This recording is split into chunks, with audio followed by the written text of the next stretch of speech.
Nauru, located in the Central Pacific just south of the equator, is one of the world's smallest countries with a population of about 10,000 people. In recent years, the Nauru economy has benefited from the presence of a regional processing center for asylum seekers, strong revenues from fishing licenses, and the liquidation of Nauru Phosphate Royalties Trust. However, economic sustainability remains a key concern for the governments of Nauru. Our plan is to expand. We just have phosphate at the moment, and we need to expand our business options for export, because that's how we will be able to sustain our economy. The current Nauru Boat Harbour in Nauru, at the western side of the island, has been used as a port since the 1940s. Now, almost 80 years later, the Nauru port is run down and in desperate need of rehabilitation. The loading and unloading of cargo from container vessels and fuel from tankers can be dangerous and sometimes life-threatening, especially in bad weather. This side of the island, we have a very strong westerly wind, which can cause a lot of damage, especially with our moorings, and they displaced the moorings, and even the boat harbour itself, we just couldn't work. There's no work can be performed because of too rough. Phosphate handling is also difficult and risky at the old port. New port facilities are critical for the future of the people of Nauru, and no one knows that more than the health professionals on the island. Rates of non-communicable diseases in Nauru are among the highest in the world. A brand new port is a critical requirement from the health aspect for food security and food safety in Nauru. Nauruan youth are the face of the country's future, and while education outcomes in Nauru are improving, much more could be done if the port was rehabilitated. The new port would be very helpful for the education, because the school equipment would be arriving on time, students starting their program on time, nutritious food being offered to the students in the schools.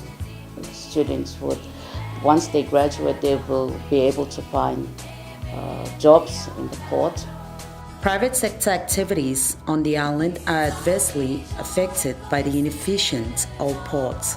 Capella & Partner is the largest privately owned business on Nauru, and is responsible for the majority of essential supplies into Nauru. We have supermarkets, we have accommodation, car rentals, game fishing, and all those sort of things that a private enterprise would do on a small island.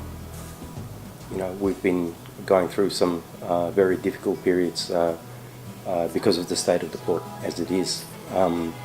It interferes with the shipping schedules, and it creates delays, which in turn, for a little place like this, can cause havoc in terms of essential supplies for the island. So things run out, rice, sugar, milk, and so on. And it's not a matter of just picking up the phone and calling a supplier to deliver it. We have to wait. So it is important that this port is attended to. It creates a lot of difficulties for the whole island, not just business, but everybody.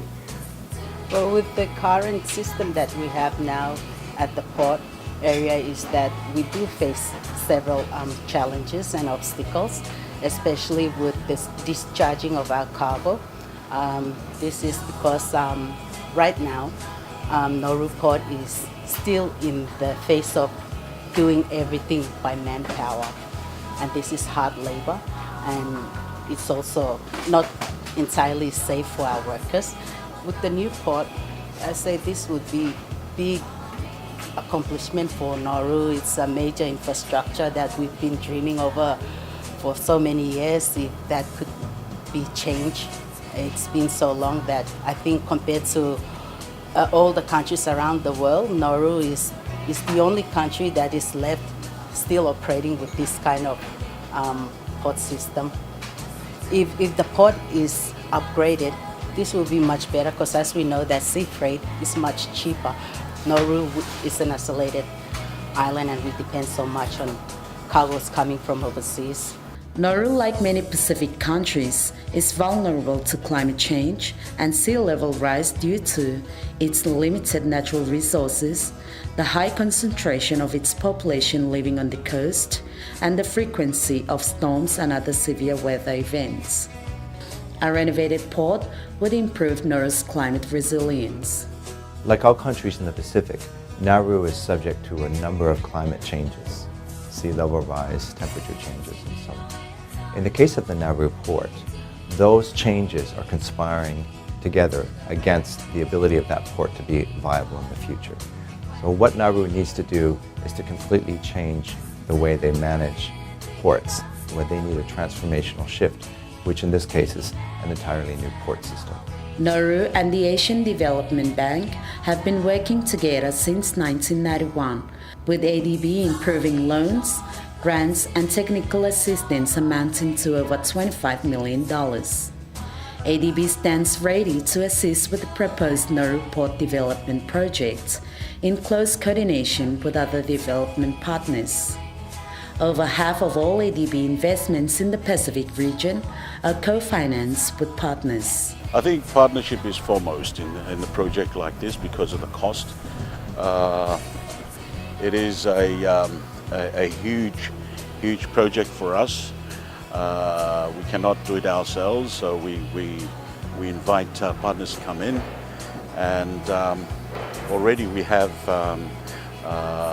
expressed interest out there, and we encourage them to come on board on bilateral arrangements. And the good thing about this is that we try and have ADB involved and take a leading role in this, and maybe coordinate all our friends into this partnership arrangement. Everything for the island comes through the port. If we don't have a port, how can you bring in fuel for the plane? How can you provide fuel for our power station? How can you provide food for the island? The port is the lifeline. The port needs to be resilient to future climate risks. Ports last for a very long time, 50, 60, 70 years. So over time, those risks will get bigger and bigger and bigger. So it needs to be resilient to future sea level rise, temperature changes, acidity in the ocean, wave action, all of those things. It needs to account for not what things are like now, but what things are like pretty far into the future. Nauru needs a new port because we rely on ships to bring in goods from overseas. For example, our school equipment and our foods and clothes and many more stuff. The old port has been there since my grandfather's time, and it's important for future generations to have a new port.